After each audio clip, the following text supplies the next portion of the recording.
Ang mundo ay perpektong ginawa ng Diyos upang ang tao ay mabuhay dito. Mayroon itong araw upang higupin ang tubig at hindi malunod ang mundo kapag bumaha ng dahil sa ulan. Ang araw din ang dahilan upang hindi sumubra sa lamig at hindi mapuno sa yelo ang mundo. And yelo naman, ang dahilan kaya hindi masyado mainit ang mundo. Kung wala ang yelo ay tiyak mapapaso ang tao sa sobrang init.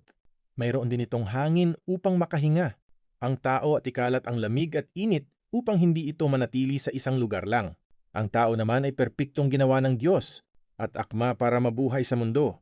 Ang sistema ng tao ay halos kahalintulad ng isang sasakyan. Mayroon itong kuryente upang paganahanin ang lahat ng piyesa ng tao, tulad utak o computer sa sasakyan, ugat tulad ng wiring ng sasakyan, dugo tulad ng langis, puso tulad ng oil pump, baga tulad ng piston, tubig upang hindi mag-overheat, hangin upang makahinga, pagkain tulad ng gasolina upang umandar, dumi o waste tulad ng usok sa tambutso. Sabi ng mga hindi naniwala sa Diyos, ang tao daw ay kusang nabuhay pagkatapos ng malaking pagsabog o the Big Bang.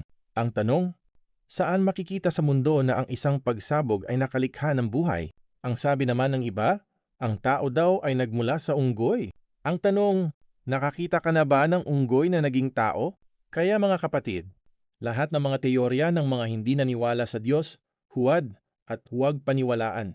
Tayo ay sadyang nilikha ng Diyos at perpektong ginawa upang mabuhay dito sa mundo. Si Jesus ay siyang tunay na Diyos na nagkatawang tao upang tayo ay kanyang makasalamuha at iligtas sa kapahamakan. Huwag maniniwala sa mga nagsasabi na tao lang si Jesus. Naging tao nga siya dahil nagkatawang tao siya, pero siya ang Diyos.